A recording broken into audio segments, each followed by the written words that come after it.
What's up, everybody? It's the Roundtable Sports Podcast. My name is Taylor McLean, and we're hitting our fourth game of the week with the San Francisco 49ers overtime win over the Las Vegas Raiders. I think both these teams are interesting, not just for the 49ers in the playoffs, but what the Las Vegas Raiders are going to do going forward with their team.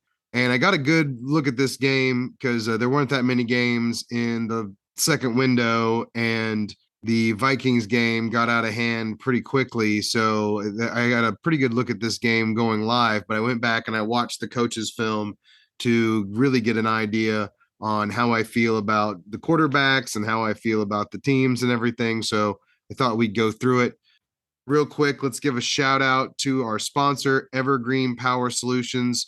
They're a concierge power company. They're going to go in there, shop around, and get you the best rate now and minimize the fees that you pay for that with your bill. And then when it comes time to renegotiate a contract, if you're anything like me and forget about that, they go in there for you and get you a lower rate if that's available. But if it's not, they don't raise your rate at that point. So you're not having to participate in increased prices if that's what happens. Give them a call, 888-886-6586. Use prompt number 2 and let them know that Taylor McLean and the Roundtable Sports Podcast sent you. This is for our Texas listeners only. Now let's get to the football. This was a hard-fought game on both sides. I think both teams should be proud of their performances that they put out there, especially with the turmoil that both these teams have gone through to varying degrees at the quarterback position. On the San Francisco side, we've gotten a pretty good chance to see Brock Purdy play the quarterback position at this point. And admittedly, he's the reason that I've been watching a lot of San Francisco football as of late. It's also highly interesting, and I really like the way that Kyle Shanahan diagrams his plays. And that's not something that just started this season. That's always been the case, but it's been interesting to see what he's done with the various quarterbacks that he's had. The rule of thumb is that you want to have 6 games of game tape to really get a feel for what a team likes to do. And of course, there was lots of games before Brock Purdy got in there. So there's that game tape, but there's also now 5 games worth of game tape that he's been in there and played a full complement of snaps. And he seems to have gotten better as time has gone on here, and he's gotten more comfortable. The big thing for San Francisco and the former Mr. Irrelevant is that his play isn't all that different from what they were getting from Jimmy G. This guy is super steady, which so is Jimmy. They don't really seem to get rattled by the moment, which is very impressive for a rookie quarterback. But when you think back to how many games this guy has started, having been with Iowa State for so long, he's got a lot of experience, and it's not like Iowa State wasn't in big games that he was able to win at times. And it was one of Bill Parcells' rules for drafting a quarterback that they have a bunch of college experience and have just started a bunch of games, because that's just experience that you can't replicate. And it's one of the things that I think held Trey Lance back in his debut this year, was that he just hasn't played that much quarterback because of the pandemic. It's not all his fault. There's other things that got in the way of that. But to Brock's credit, he's gone in there and played that steady quarterback that the 49ers have had through Jimmy G, and he's kind of continued that on with his play. The cool thing is Brock is able to add an element that Jimmy G really didn't have in his bag, because Brock is way more mobile than Jimmy G. I don't know that his pocket presence is an absolute plus right now as far as him navigating a cloudy pocket, but the fact that he has more speed and better quickness to get out of that pocket and to bootleg with and to put him on the move, that's an element that the 49ers offense hasn't had with Jimmy G. They certainly had a lot of those elements with Trey Lance, but Brock Purdy is actually a lot more accurate and a lot more consistent as a passer than what Trey Lance could offer during his time. And he's on par with Jimmy G's decision-making, and he also seems to be a little calmer and a little bit more in the moment. And then I would also posit that the arm strength is there at least a Jimmy G level, maybe even a little bit more when you watch him throw. So the physical tools kind of give Brock a better edge to his game with the 49ers, which is crazy to think. But when he's making these calm, cool decisions and he's throwing accurate passes on time and delivering the ball in this offense, that can be extremely effective. I still don't know that I think he's like an elite decision maker or he's going to be able to throw the 49ers back into games, but I don't think that that's something they had in Jimmy G either. So at least you get these added elements, and then you've got all these playmakers that he can deliver the ball to and that can make big plays for him at the point of contact, and that makes him even better. 49ers have really solid weapons with Christian McCaffrey, Brandon Ayuk, George Kittle, all playing at a really high level right now. And then you're going to hopefully be able to add Deebo Samuel back to that mix. Seems like Deebo is expected to practice this week, and they're also hopeful about Elijah Mitchell as well. I'm much more excited about Deebo Samuel getting out there, but Christian McCaffrey is so good that you could put him out there in the slot or out wide or wherever really Kyle Shanahan can dream of, which is a lot of different places. And having all the weapons on the field also, it just increases what Brock Purdy can do out there. And it really plays off what Brock Purdy can do because it's all about the pitch and catch right now, delivering the ball on time and throwing accurate passes. And he's been able to do that.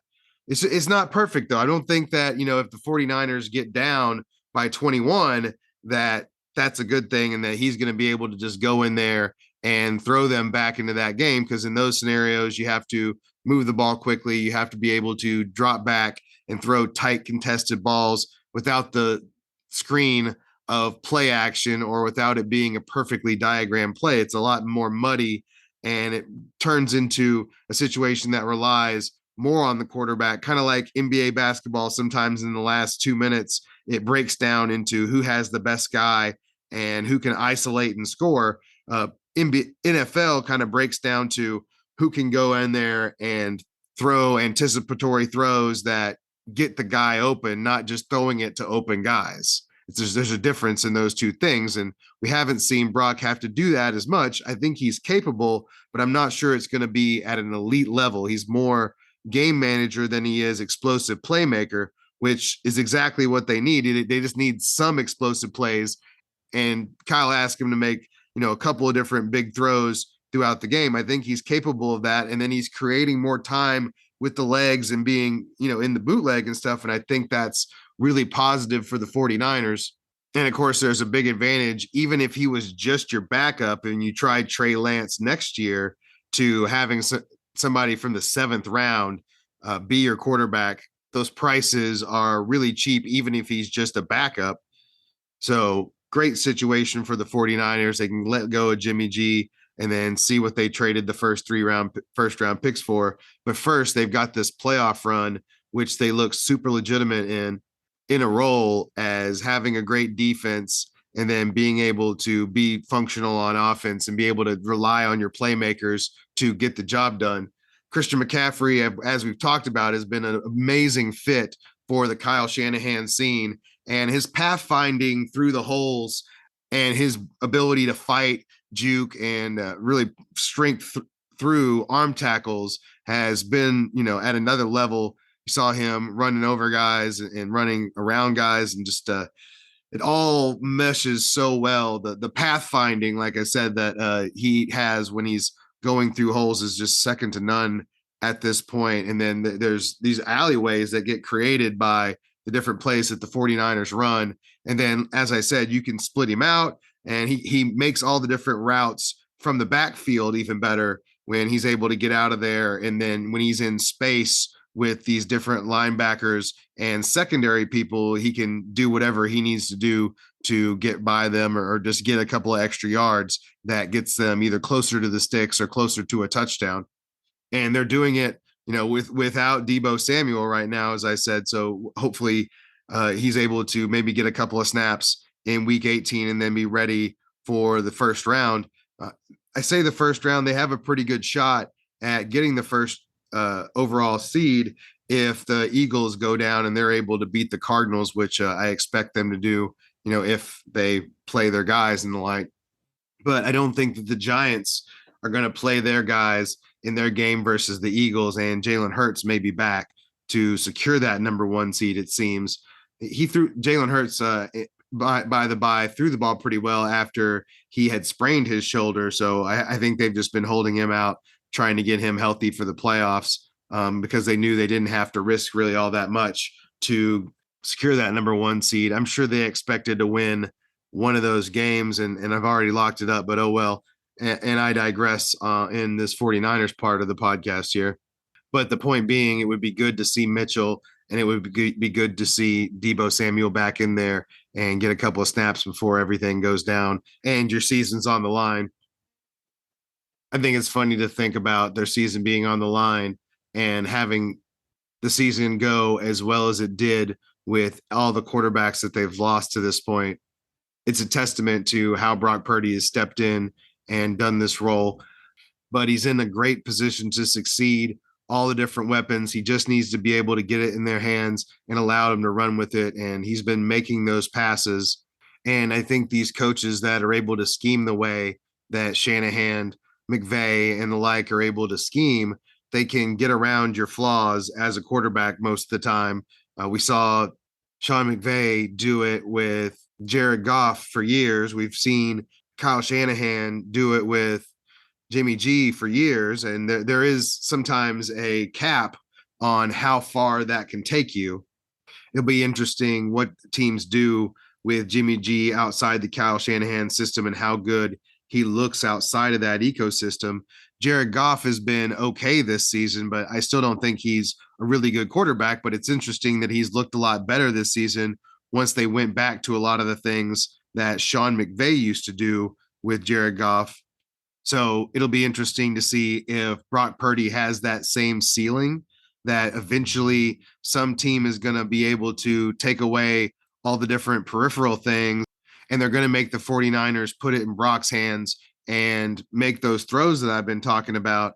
And he'll either make them or they won't. And it'll also be really hard to make the 49ers do anything because they are really good at taking what they want with their weapons, with Kittle playing the way he is, destroying the fantasy playoff dreams of a lot of teams when he hadn't really been, very consistent throughout the season. He's looking good. They just haven't had to rely on him because they have so many other guys. It can be Ayuk, it can be Deebo, CMC, Mason got a touchdown in this game. So a lot of guys moving in every direction that it's really hard to telegraph when you're the defense, and we'll just see how far that can take them.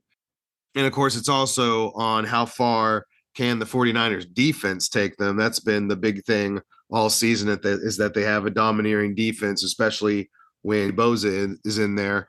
It all kind of flows off of him and Eric Armstead, the pass rush, their ability to get upfield. They have some other pieces that are good and make plays. Kerry Hyder made a big play on that interception, but it really does flow off of them. And then the linebackers, I know Drake Greenlaw got banged up with a back injury, and Aaron Banks, they fear, had an MCL sprain. It doesn't seem like it's as bad as they thought it was going to be, but it's still not great, and they need him in there. The left side is the strong side for the 49ers, and they're going to need that. And then they're just going to need to be able to play a little bit better in coverage than they did today. They struggled in some ways that they don't typically. Fred Warner kind of struggled, and really just the defense overall struggled with Darren Waller and, of course, Devontae Adams. But Darren Waller up the seam and then working that corner route. There was a bunch of good routes that I liked from him that really gave the defense problems. He drew the pass interference as well that got them to the 1 yard line and got them the touchdown that tied it up.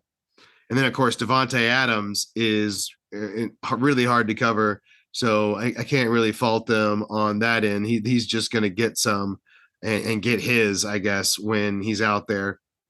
So while I don't think the secondary is impenetrable at all, when you pair them with a pass rush led by Nick Bosa, it can be very effective.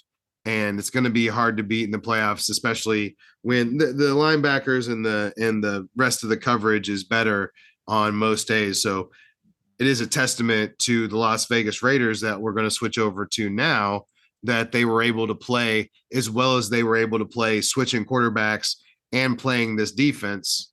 Part of the reason that I watched this game is I wanted to see how well Jarrett Stidham played.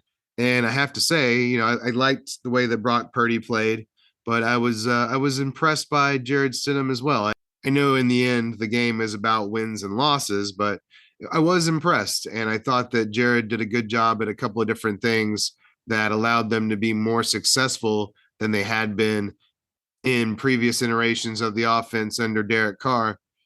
To be clear, I don't think that Jarrett Stidham is a top elite level quarterback and should be considered necessarily to be the quarterback of the future for the Las Vegas Raiders. I think that's putting the cart before the horse a little bit if you're going to go there after one game. As I mentioned earlier, you want to have, 6 games worth of film to really tell what somebody wants to do and what they like to do. So throwing him out there for this game, there's really no game tape, and you really didn't know what Las Vegas was going to be able to do with him. I mean, you have some idea, what they've done in the past. So you have game tape to watch on that part of it, but still you've kind of have the element of surprise a bit there when it comes to bringing him in. So that does give you a little bit of edge. Like I said, they've seen your offense before, but it's not the same when you switch quarterbacks.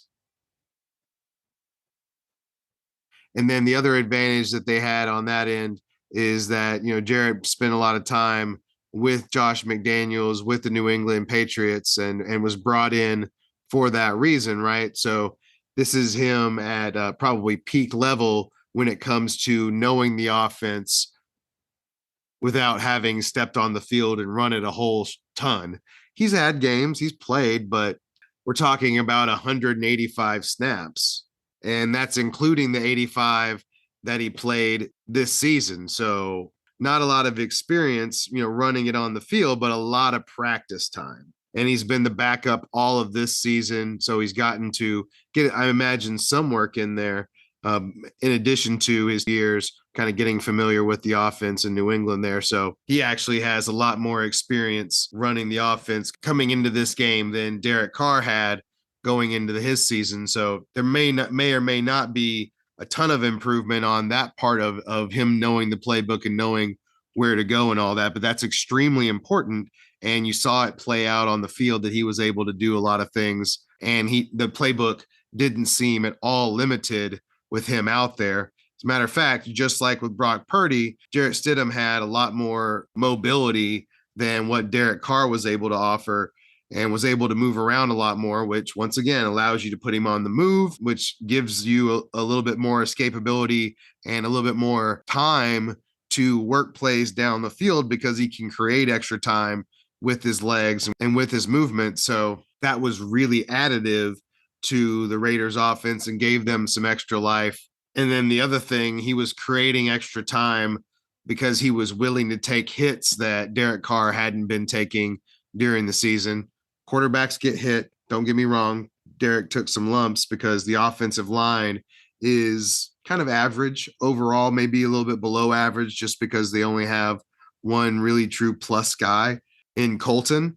But even still, they held their own against a really solid defensive line, and they made some plays. Kerry Hyder tipped that ball. There was a lot of hurt. There was a lot of pressure, and Nick Bosa ultimately pushed Colton into Jarrett Stidham and kind of got that throw off kilter that got them the win. But even still, time after time, you see Jarrett Stidham stand in the pocket, not be intimidated by it being cloudy and being muddied around him. There was lots of guys, like I said, he was moving around, but he was also willing to take the hits, and he did, get the ball just off in time to either throw it away or to hit guys with accurate passes. He did both. And it was really impressive. And it was something that they had lacked. And that's something that you can do. It doesn't always have to be that you're super fast and are able to move to the point where you're ducking guys and you're moving around them and you're able to juke them. He has that, and he did that in this day, but he was also willing to let somebody bear down on him, get the play off, and take the lumps. And sometimes that has a finite window, and you might not be able to do that for a whole season. It might not be sustainable, but he played like a guy that wasn't intimidated by the moment at all, and it took a lot of guts to take the hits that he took. One of the Devontae touchdowns, not the toe tap one, that was beautiful, and that was in a spot that only Devontae could catch it, which I really loved as far as this performance. But there was the play where he rolls out and he takes a big lump and just kind of gets this ball off his back foot, and Devontae has found himself wide open and trots it on in for the touchdown. There's 5 or 6 of maybe not that level play. That's the pinnacle of those plays, obviously. But there was 5 or 6 plays where he takes a hit or there's a guy bearing down on him and he makes that throw. And a couple of them are just to throw it away, but a couple of them are big plays too. And those are plays that they hadn't been making. The other big difference, there was 3 really big differences for me in his performance versus what they've been getting from Derek Carr. And it's more a commentary on Derek Carr than it is Stidham himself. Stidham made some throws down the field that weren't to Davante Adams as well, that took a lot of courage, not only to stand in there and make the throw, but also to make that read and to give his guy a chance to go up and get it. And it resulted in pass interference penalties, and it also resulted in the touchdown to Darren Waller and a couple other things that I just don't think those are throws that Derek Carr was making this season. One of my beefs with Derek Carr, and to be clear, he made a bunch of big throws to Davante Adams, and the big time receivers, like even when they had Antonio Brown for that brief time, or Michael Crabtree and Amari Cooper, at those times he's willing to throw it up to those guys. He's willing to really throw deep throws to those guys for sure. That's not debatable. He does that. But outside of that, the intermediate part of the field, the 15 to 25 yards, those throws are really hard and really take a lot of anticipation, smarts, and know-how. He never really was able to threaten teams without it being Davante, without it being that number one guy in a significant way. There was a lot more checkdowns than there should be, and it really was an epidemic with him that it never really seemed to get over to the degree that the offense needed to. And it leaves a lot of field that you don't have to cover as much. You really just have to key in on Davante, and Davante can still get his, no doubt, no matter who's the quarterback is. I think he showed that with this season and with these 2 guys, but ultimately it just leaves you with an incomplete quarterback when he doesn't seem to have it. It seems to be like a courage thing, that he's not willing to challenge guys unless it's Davante, unless it's that one guy that he's willing to go ahead and throw it up for a 50-50 ball. Yeah, that's great, but that doesn't take as much courage as it does to fit it into the windows that I'm talking about. They have those throw charts, I believe it's Next Gen Stats, and it would be all clumped up at the line of scrimmage, and then there'd be like a couple of throws over the top, whereas a healthy quarterback diet has throws all over the field, so you're mixing up the defense and not allowing them to key in on one thing. And I think Josh McDaniels and the offense has been crafted to the point that it made Carr and it made Jarrett Stidham on this day look a little better than they actually are. It's a plus to have Josh McDaniels calling the plays for you and mapping out the offense. He just needs a guy that will stand in there, like we talked about, that's willing to take the offense wherever it needs to go. And Jarrett Stidham was not afraid to make any of those throws on this day. It was impressive. And it's just one game, so I don't think that we should overreact. Let's not sign him to a $20 million deal because of this one game by any means. But at the same time, it does give you some proof of concept that it's probably time to move on from Derek Carr, and you only have really this one shot to do so. I know it's been really tough for Raiders fans to see Derek benched and to see him scapegoated because of it. I'm not saying that at all by any means. This was not his fault this whole season. And because they have top flight talent on the very top end of the team. But outside of that, it's not a very deep team. The drafting of the previous regime was not good by most metrics. They have some hits. Max Crosby, big hit. The left tackle, Josh Jacobs, we think he's good, but they declined the 5th-year option on him, so he's a free agent. Jarrett Stidham's a free agent, so you don't know what you're going to have to sign him for if you sign him anyway. The point being, this wasn't Derek Carr. This was a talent issue on this team, and you saw it when people get hurt. There's this next guy up for a lot of teams, and they'll have guys that are capable of stepping in there and giving them reasonably good play, but Raiders don't have those guys. When there's an injury, there's a big time drop off, especially with the top end talent. Today, they had a lot more of their guys. They had Renfro out there, they had Waller. That makes them a lot more complete when Waller's out there running strong.